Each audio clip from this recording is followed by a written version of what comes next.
Buenas tardes para todos, espero que se encuentren muy bien.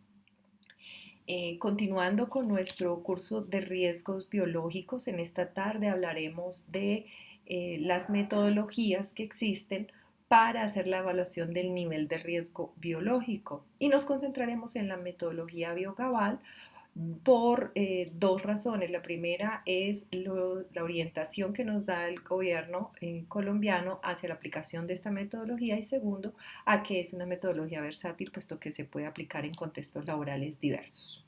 De nuevo, mi nombre es María Fernanda Moreno Vargas, pertenezco a la Corporación Universitaria Minuto de Dios, más específicamente al programa de Administración en Seguridad y Salud en el Trabajo de la Rectoría Santander. A forma de introducción podemos decir que el abordaje del riesgo biológico presenta unos desafíos adicionales al abordaje del riesgo físico y químico, puesto que en estos dos se pueden realizar unas mediciones para determinar la concentración o el nivel en el que los peligros tanto químicos como físicos están presentes en el lugar de trabajo. Sin embargo, en el caso del riesgo biológico, esto no es posible o en caso de ser posible requiere de toda una, eh, digamos, un despliegue de recursos que muchas veces pues las compañías no podrían tener, ¿cierto? Entonces esta metodología, el método Biogaval, pues nos va a brindar una alternativa para hacer medición del riesgo biológico sin necesidad de hacer estos muestreos. Adicionalmente a eso, cuando nosotros hablamos de medición de patógenos y en este caso asociados a, digamos, enfermedades de origen ocupacional, los patógenos o las células microbianas, pues la medición de esas células muchas veces no es posible o determinar la concentración real de ellas en un ambiente, llámese superficie, llámese equipo, etcétera, pues no es posible 100%. En cuanto a el riesgo biológico, pues existen actualmente un reducido número de metodologías para evaluarlo. Dentro de ellas podemos encontrar las normas técnicas de prevención, podemos encontrar el método Koch Essentials, que si bien fue establecido inicialmente para la medición del riesgo químico, también puede aplicarse a la medición del riesgo biológico, la evaluación del riesgo biológico, perdón, y encontramos acá, eh, a nivel de Colombia, la GTC 45 que nos presenta unos lineamientos hacia el diagnóstico de condiciones de trabajo y la determinación del nivel de eficiencia de los peligros higiénicos. Sin embargo, la GTC 45 es ambigua en cuanto a que no nos da un paso a paso para poder determinar ese nivel de riesgo biológico. Y el detalle del nivel de eficiencia de los peligros higiénicos va a ser determinado por la empresa. Es decir, no hay un lineamiento específico y detallado para hacer esa medición del riesgo biológico. Nos dice sí que en cuanto a los profesionales de la salud sigamos los lineamientos del ministerio. A ese respecto, en 2018 salen unas guías orientadoras para hacer la gestión del riesgo biológico en contextos laborales específicos. Entonces tenemos la guía para trabajadores expuestos al riesgo biológico, actualmente existe como borrador, presenta unas orientaciones y unos lineamientos bastante importantes, interesantes y de gran ayuda, al igual que la guía de gestión del riesgo biológico para empresas prestadoras de servicios de salud. Esta ya es una guía mucho más específica para un contexto en el que pues hay una exposición intencional a esos peligros biológicos, hay una exposición declarada, ¿sí? A esos peligros biológicos, como es en el caso de instituciones prestadoras del servicio de salud. Y existe la guía para empresas con exposición a riesgo biológico. Me voy a detener un poco en la guía que está en el medio, que es referenciado aquí en la parte media de la diapositiva, la guía de gestión del riesgo biológico para empresas prestadoras de servicios de salud, llámese EPS o IPS. Si bien existe todavía como un borrador, sí nos da luces en cuanto a la aplicación de la metodología Biogaval como metodología para la evaluación del riesgo biológico. Es decir, ¿qué esperaremos en el futuro? Pues que el gobierno colombiano ya, digamos, formalice estas guías y que el método Biogaval pues sea el que vaya a ser aplicado la mayoría de las veces, puesto que es el que pues es nombrado aquí en esta guía. Entonces, por eso es que nos vamos a concentrar en ese método Biogaval. Tres aspectos importantes en cuanto al método Biogaval. Bueno, existen tres versiones del método Biogaval, las dos más recientes, una del 2013 y una del 2018, que es la más reciente. En nuestra presentación yo hablaré de la versión 2018, puesto que la versión 2013 en comparación con la versión 2018 hay una variación en cuanto a la medición de algunas variables. Entonces, vamos a enfocarnos en la versión 2018. ¿Qué podemos decir como generalidades del método Biocabal? Primero, pues es una metodología diseñada por el Instituto Valenciano de Seguridad y Salud del Trabajo, INVASSAT del gobierno español, como un método que brinda orientación para hacer la medición del riesgo biológico en contextos laborales diversos. Como lo vimos anteriormente, está en miras de ser integrado por el gobierno colombiano a pues sus guías de evaluación y gestión del riesgo biológico. Dentro de sus características está la versatilidad de poder, su versatilidad, puesto que se puede aplicar en contextos laborales diversos. Más adelante hablaremos de cuáles pueden ser esos contextos laborales diversos. Como segunda característica es un método sencillo, ya que requiere la integración o la medición de varias variables en una fórmula para poder finalmente obtener un dato cuantitativo que nos refleje el nivel de riesgo biológico. Pero más allá de eso tiene una ventaja muy importante, y es que es un método que posterior a hacer el cálculo del nivel de riesgo biológico da una orientación a la acción, es decir, nos dice o nos guía hacia qué variables podemos impactar para disminuir el riesgo, el nivel de riesgo cuando estamos en niveles no aceptables. Y tres, pues no requiere realización de muestreo microbiológico, ya lo discutimos anteriormente.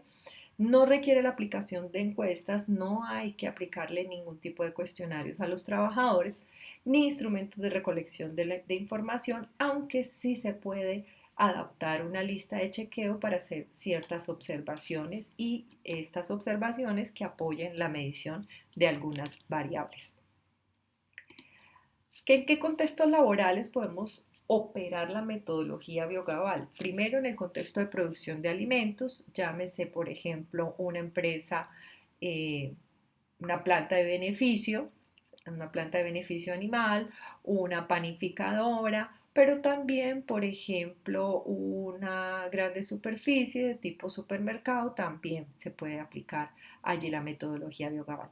En trabajos agrarios, llámese cultivos de cualquier tipo, para, pues en los que va a haber el contacto del trabajador ya con matrices como suelo y agua, y pues algunos animales en donde pues también podremos aplicarla.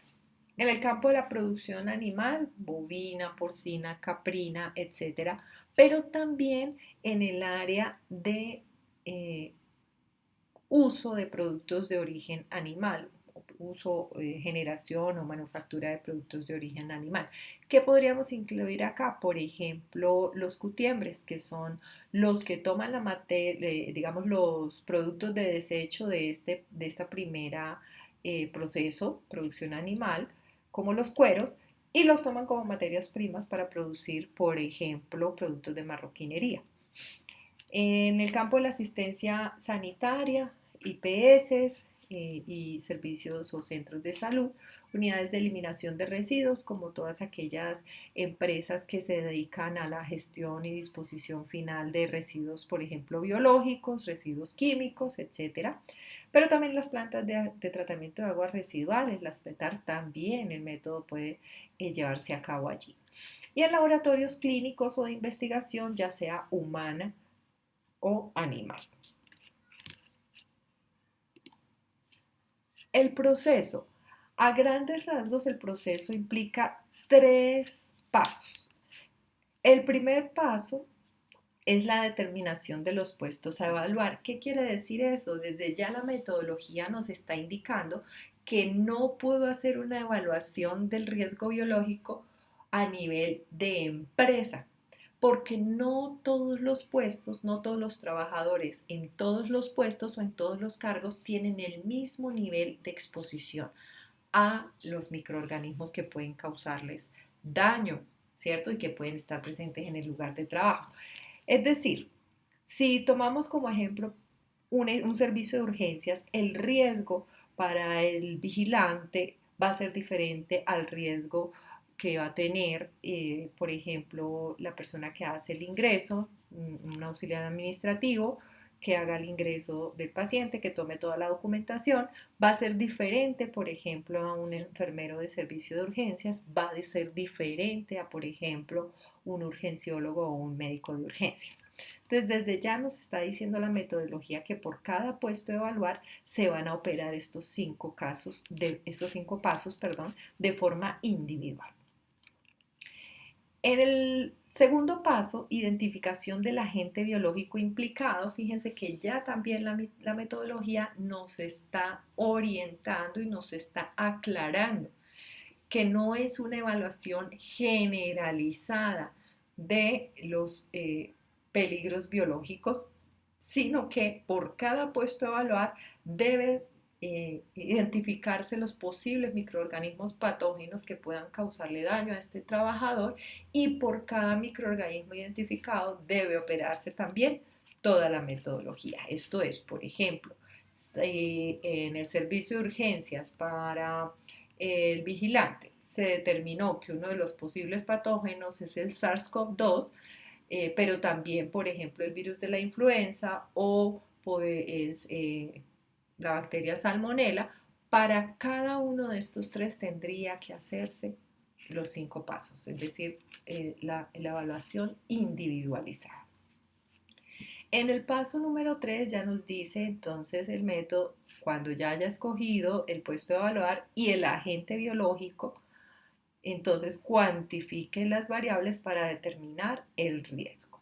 En este paso número 3 nos detendremos más adelante. Vamos a hablar de cada una de las variables y cómo cuantificarlas.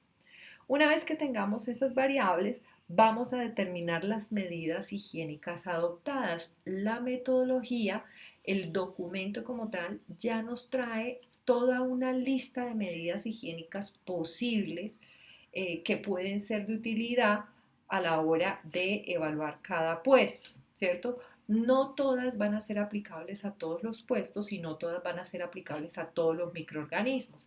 La metodología nos trae una guía orientativa, una lista orientativa, pero hay que evaluar la pertinencia y la aplicabilidad de cada una de estas medidas higiénicas de acuerdo tanto al puesto a evaluar como al microorganismo implicado.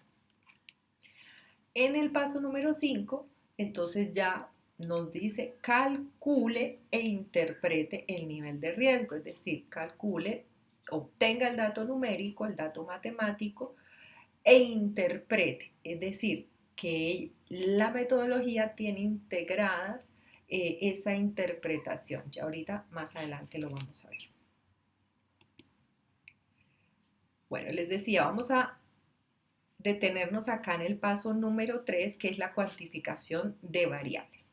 La primera variable que vamos a considerar se llama o se denomina variable G y tiene que ver con la clasificación del agente biológico. Esta clasificación no la hacemos nosotros cuando estamos operando la metodología BioGaval. Esta clasificación de los agentes biológicos por grupo de riesgo ya ha sido generada, ya existe. Les recomiendo para determinar acá esta variable G que vayamos a las fichas de agentes biológicos, ya sea en el Gestis, ya sea en el portal de agentes biológicos de Canadá o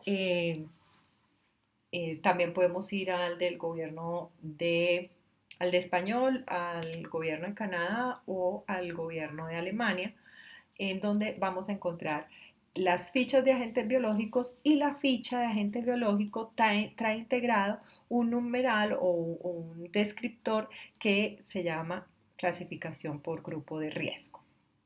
Entonces acá me va a tener un poco, voy a ir a buscarlas de pronto si aquí para hacerles el ejercicio, recuerden, podemos ir por ejemplo al Gestis, que es la base de datos del gobierno alemán sobre agentes biológicos. Podríamos también ir al DataBio, que es el del gobierno español, o al del gobierno canadiense. Aquí tenemos el del gobierno español, Gestis, Biological Agents Database. No es más sino que coloquemos acá el nombre, ¿sí? Y va a desplegarse toda una lista. Aunque también podemos ir, por ejemplo, a la lista A a Z. Miremos, por ejemplo, en la letra A. Bueno, aquí mientras carga les voy mostrando la ficha de agentes biológicos del BaseBio, que es el del gobierno español, Ministerio de Trabajo y Economía Social del Instituto Nacional de Seguridad y Salud en el Trabajo del Gobierno Español. Allí van a encontrar también los agentes biológicos. Por ejemplo, podemos mirarlos acá por grupo de riesgo. Entonces aquí yo he seleccionado bacterias. Vamos a encontrar todas las que están declaradas como riesgo para el trabajador, desde Bacillus anthracis, por ejemplo acá Clostridium tetani, etc. Ahí vamos a encontrar el grupo de riesgo. Entonces, por ejemplo, vayamos a la ficha de Clostridium tetani, ¿sí? Ahí nos describe, por ejemplo, viabilidad, propagación y transmisión. Y también nos va a hablar de las actividades con riesgo, efectos para la salud. Y aquí en el descriptor de efectos para sobre la salud ya nos dice que es un grupo de riesgo 2. Grupo de riesgo 2. Lo mismo acá en la base de datos del gobierno canadiense, que es el Pathogen Safety Data Sheets, también está toda la lista. Esta sería como la lista o la ficha de datos de seguridad para las sustancias químicas. Pues aquí tenemos una ficha de datos de seguridad para cada uno de los microorganismos que están declarados como patógenos para el trabajador. Entonces tenemos estas tres opciones. Aquí no me cargó, vamos a mirar a ver si por H. Ya que no sé qué pasó. Acá. Entonces aquí tendríamos, por ejemplo, vamos a ver, la cantamueva. Este tipo de acantomueva culbersoni. Y nos dice que también es un grupo de riesgo 2. Entonces, no es la clasificación por grupo de riesgo no es algo que nosotros vayamos a generar a través de operar el método BioGaval, sino que simplemente debemos consultar esas bases de datos para saber a qué grupo de riesgo pertenece el microorganismo que estamos evaluando. Aquí para detenerme, los agentes biológicos están clasificados en 4 grupos de riesgo,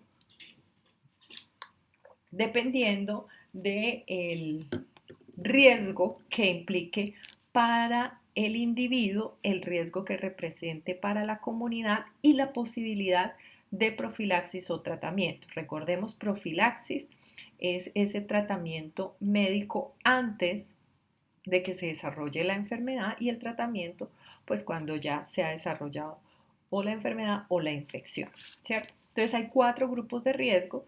Dentro de los microorganismos que implican riesgo para la seguridad y salud en el trabajo, obviamos los de grupo 1, ya que pues el riesgo infeccioso es poco probable, ¿cierto? Es poco probable que cause enfermedad, no existe riesgo de propagación a la colectividad, es decir, no hay, digamos, evidencia científica de que el microorganismo pueda escapar a la colectividad, a la comunidad y generar, por ejemplo, una epidemia.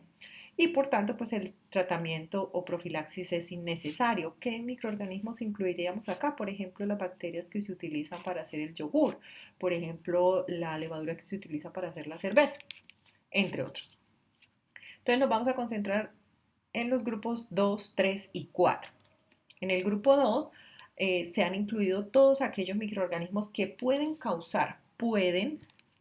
no todas las veces, algunas veces, pueden causar enfermedad y constituir un peligro para los trabajadores.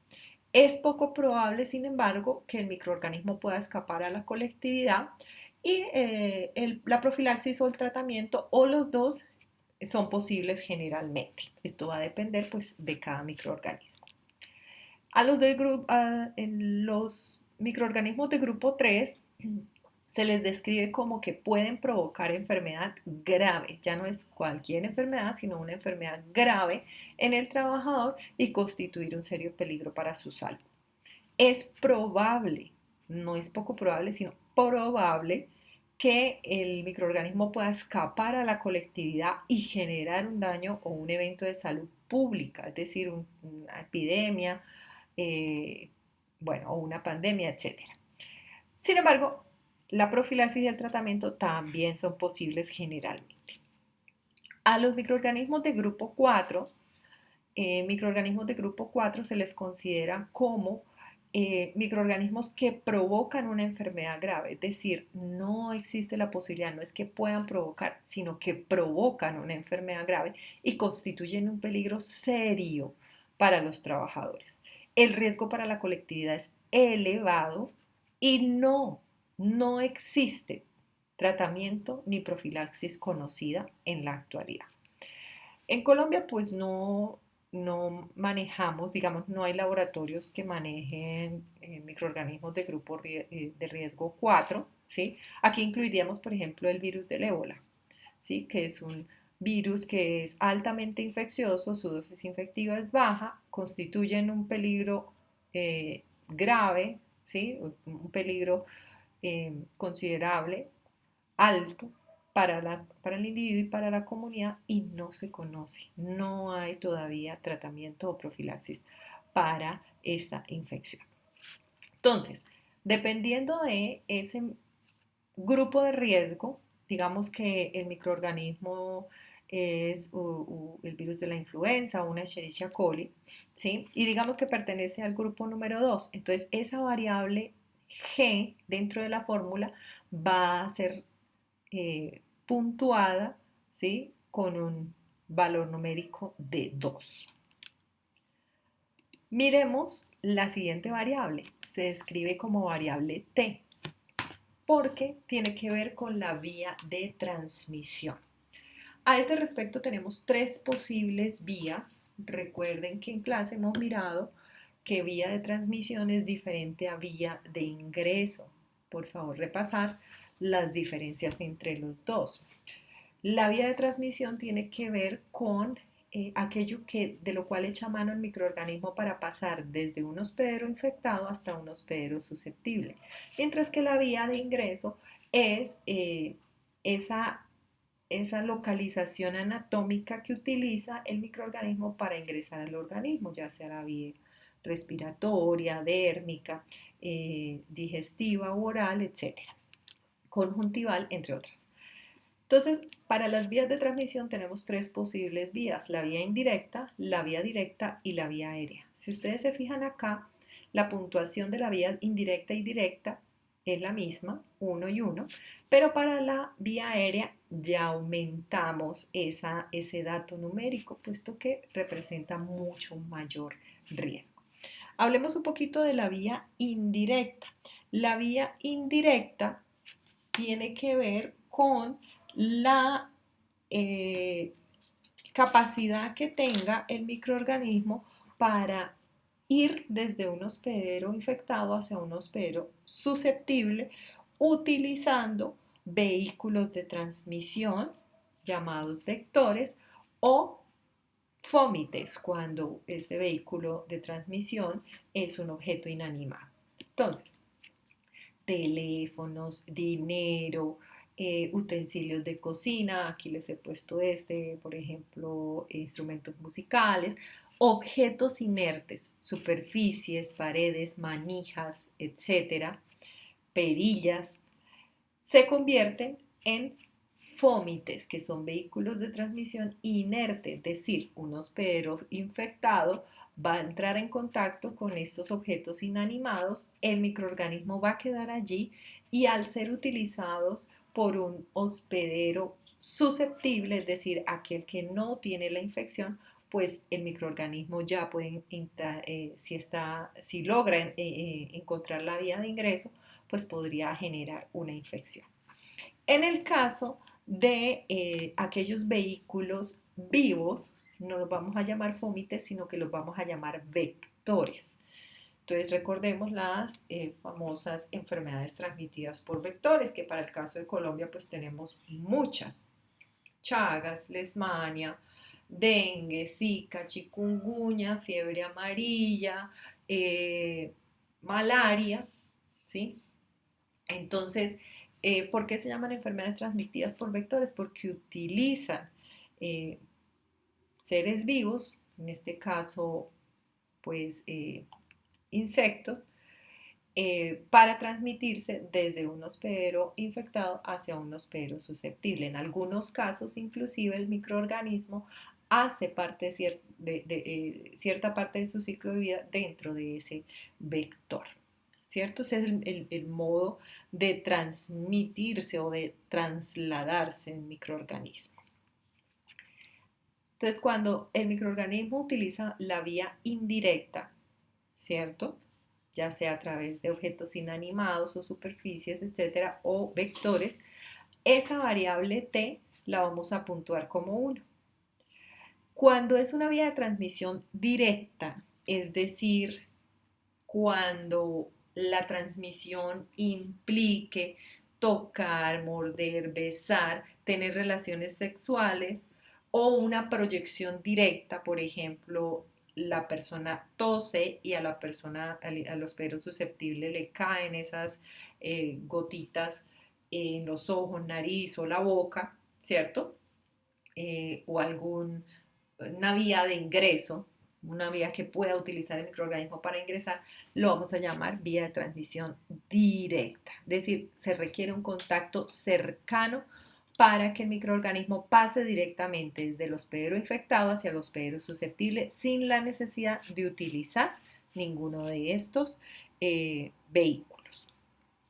Cuando es vía directa, entonces también puntuamos como número 1. Hay una vía especial que es la vía aérea.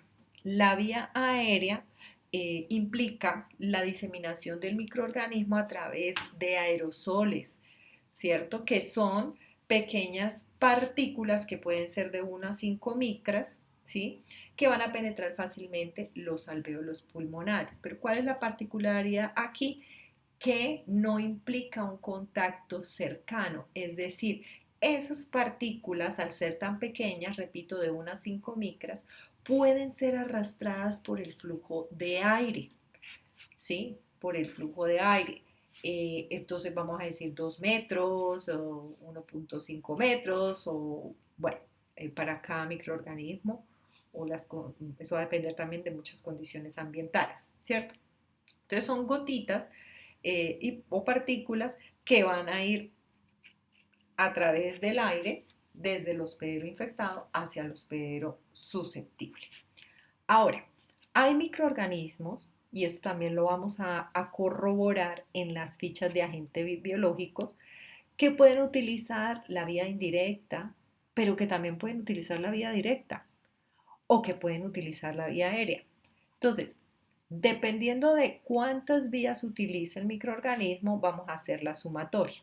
Entonces, por ejemplo, en el caso del Mycobacterium tuberculosis, esta bacteria utiliza las tres vías. Es decir, que en la variable t la puntuación va a ser 1 más 1 más 2. Es decir, el máximo valor posible que puede tomar la variable t va a ser 4.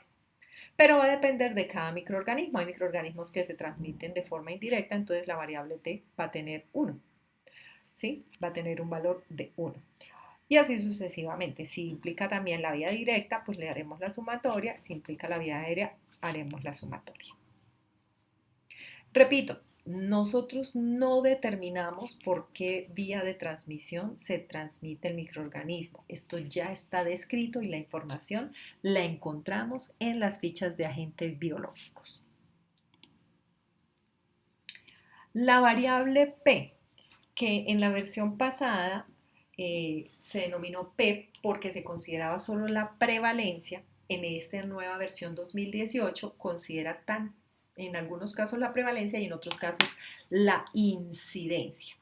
¿Qué son la prevalencia y la incidencia? Son indicadores de salud que dan cuenta del número de casos de un evento en una población específica para un periodo de tiempo específico, eh, y que nos va a reflejar el comportamiento del evento en una comunidad. Entonces, cuando las infecciones o cuando el microorganismo esté descrito en la literatura, que puede generar un evento que se llama zoonosis, es decir, que se puede transmitir de animales a humanos, recordemos el prefijo zoo, animal, ¿cierto?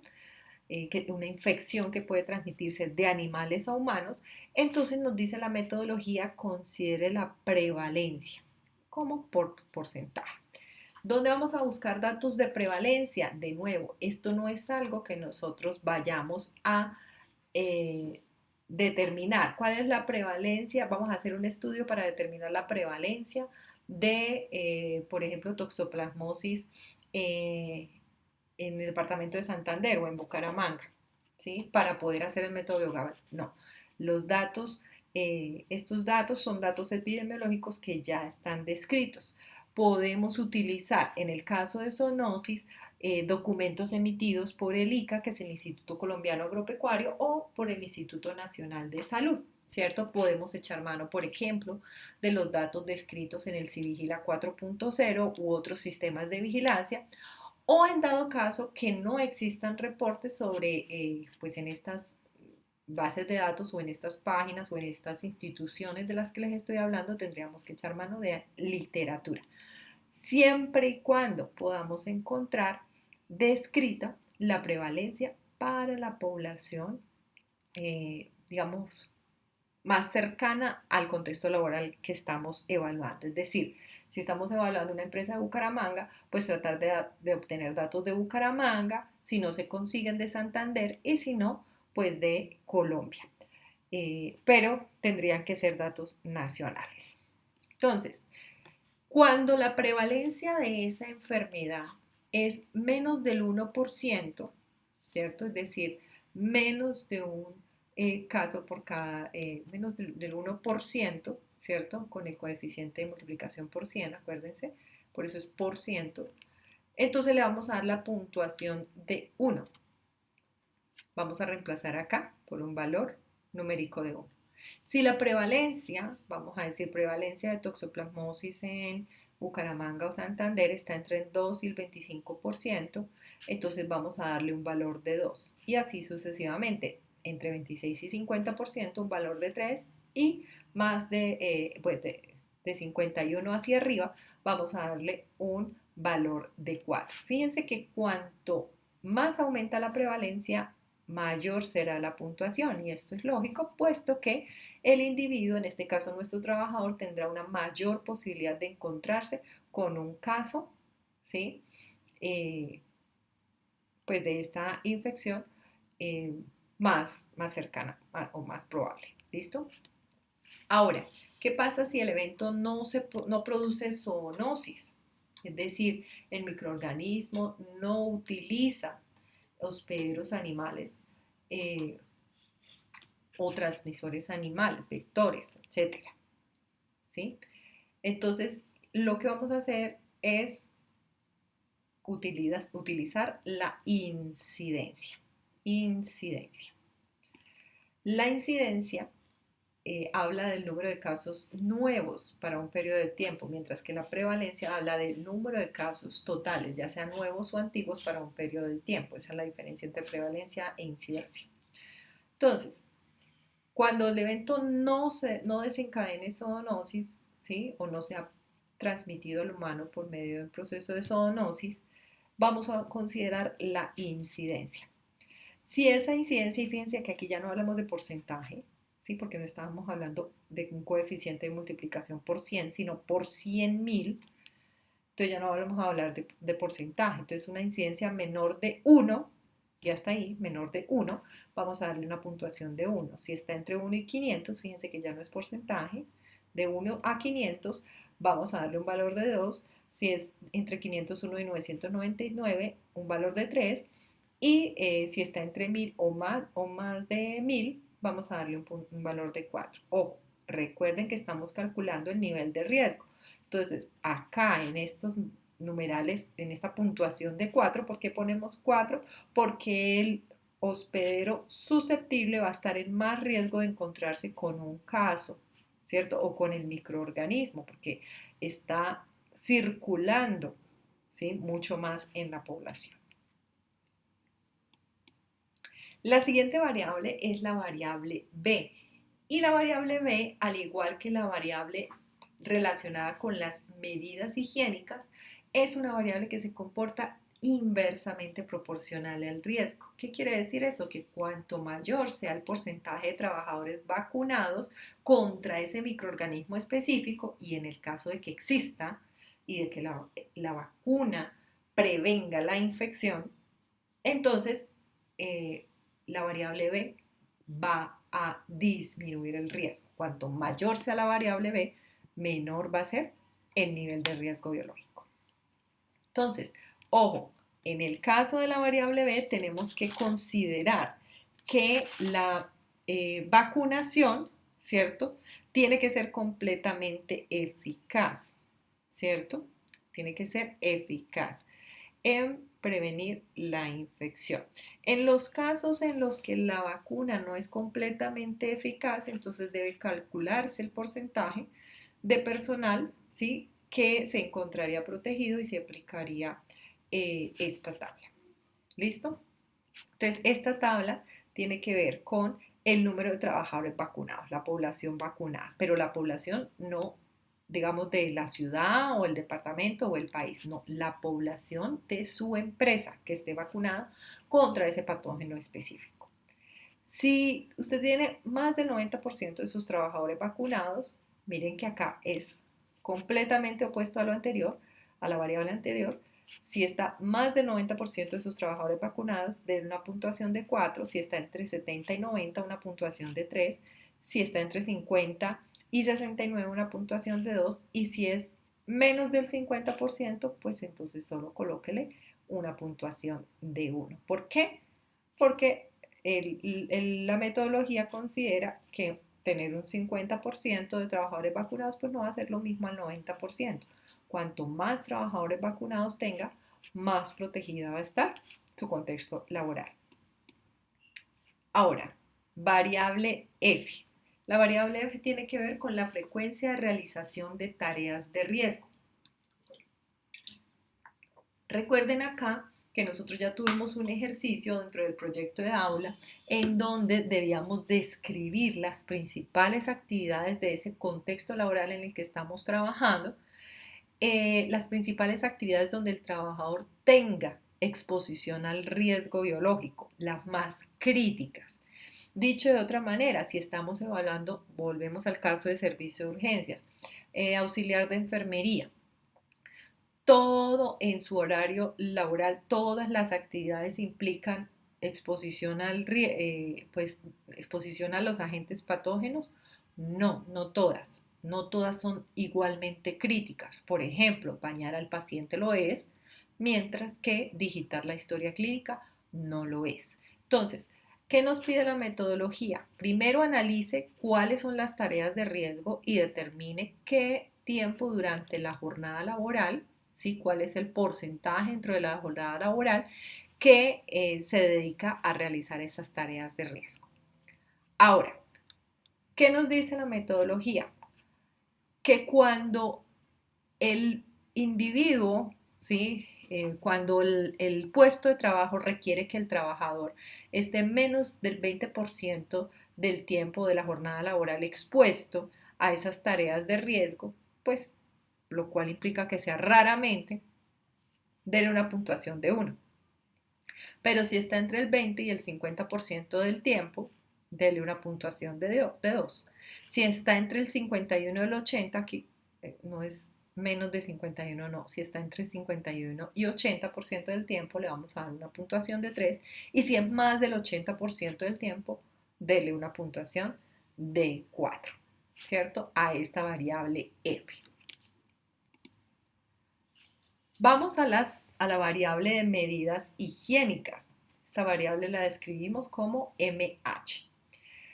Para eso necesitamos primero determinar las medidas higiénicas que son aplicables para el control de ese patógeno específico. Es decir, por ejemplo, pues el tapabocas no sería una medida higiénica ah, pues apropiada para el control de toxoplasmosis o, bueno, vamos a decirlo de esta manera, para el control de dengue.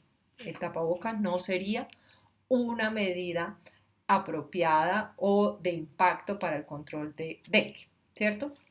Entonces, primero tenemos que determinar qué medidas higiénicas son aplicables, primero, para el patógeno y segundo, en el contexto laboral. Entonces, acá yo les referencio algunas, ustedes pueden ir al documento, recuerden, método Biogaval en su versión 2018, pues si quieren leer el método en versión 2013 para encontrar las diferencias y compararlas, estaría fabuloso. Aquí yo les he sacado solo un extracto, una porción de esas posibles medidas higiénicas. Entonces, dispone de ropa de trabajo. Si el trabajador dispone de ropa de trabajo, vamos a marcar dentro de la casilla sí con un 1. Uso de ropa de trabajo, sí, porque no es lo mismo disponer de la ropa que usarla. Dispone de EPI, sí. Usa el EPI, sí.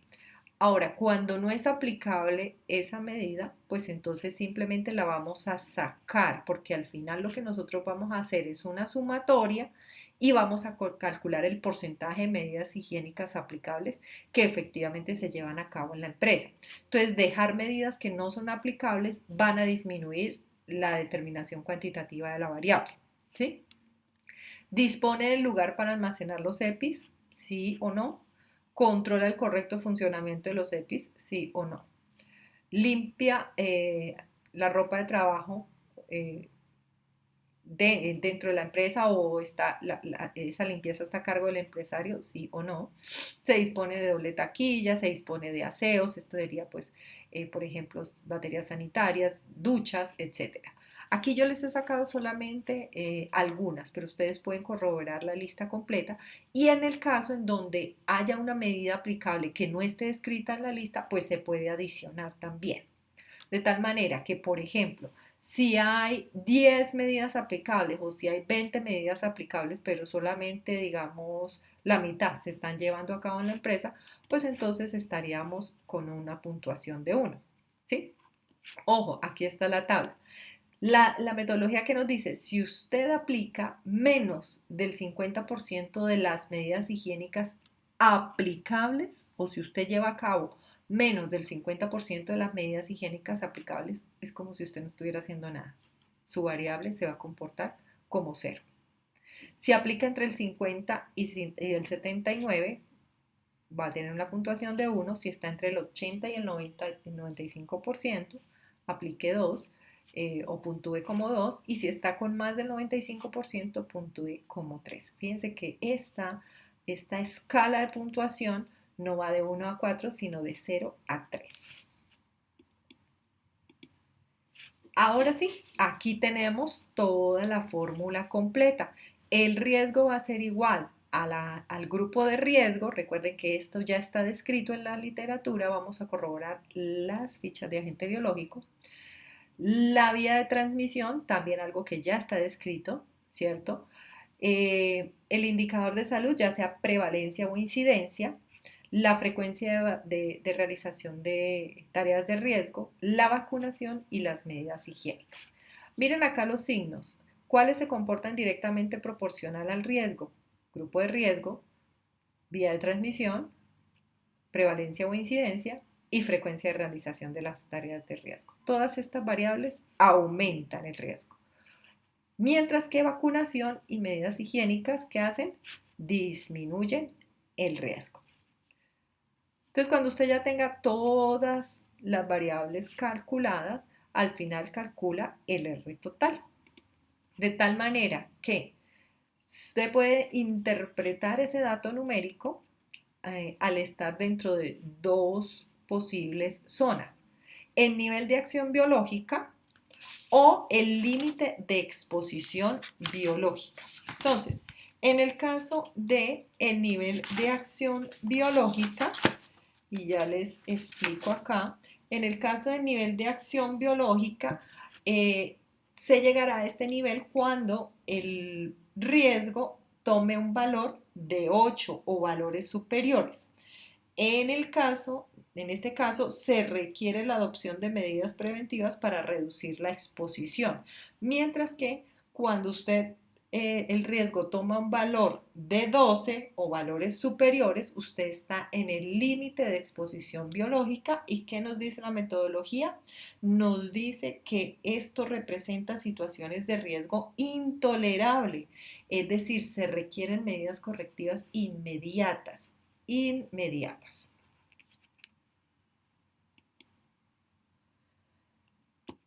Aquí algunas diferencias con respecto a la versión 2013, que teníamos la incidencia eh, por 100.000 habitantes. Acá algunas modificaciones. Ya en la versión 2013 teníamos variable D en torno al daño. Aquí ya tenemos variable G en torno a la clasificación de grupos de riesgos. Las escalas también se han modificado. Se añade el índice de prevalencia en las situaciones en donde se hable de zoonosis. La orientación sobre los ítems planteados en el cuestionario de las medidas también, de las medidas higiénicas también se ha actualizado. Se modifica la ecuación del método y se modifican los niveles de nivel de acción biológica y límite de exposición biológica. Entonces, por eso yo les digo que tomen como base la versión 2018, porque la versión 2013 ha sufrido cambios considerables. Esta es una foto de nuestro texto guía, el texto de riesgos químicos, biológicos y bioseguridad. Lo pueden encontrar en la biblioteca física de la sede. Allí van a encontrar la tabla. Es posible que si ustedes consultan varias fuentes, un mismo microorganismo pueda pertenecer, por ejemplo, en una fuente lo van a referenciar como 2, en otra fuente lo van a referenciar como 3. ¿Eso de qué va a depender? La clasificación de los agentes por grupo de riesgo depende de aspectos también relacionados con el desarrollo tecnológico del país, el acceso que en el país se tenga a medidas de tratamiento y profilaxis eficaz, ¿sí? Entonces, si existe pero no se tiene acceso, entonces eso también va a impactar la clasificación. Por eso les digo que nosotros nos vamos a ceñir a las bases de datos, a las fichas de agentes biológicos que están publicadas en la base de datos de esos tres países. Colombia no tiene una base de datos propia, pero sí generalmente consultamos esas tres, ya sea la del gobierno alemán, la del gobierno español o la del gobierno canadiense.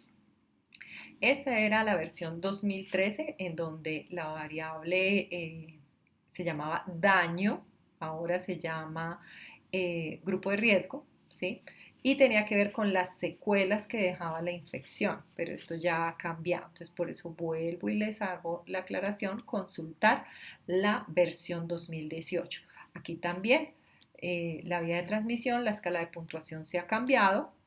eh, la tabla de incidencia, porque en versión 2013 solo se consideraba incidencia. Recuerden que en versión 2018 consideramos ya sea incidencia o prevalencia, dependiendo del microorganismo. La variable vacunación también esto ha variado. Fíjense que aquí la variable vacunación iba inversa a lo que va ahorita. Ahora entre más vacunados, más puntuación. En la versión 2013 era al contrario.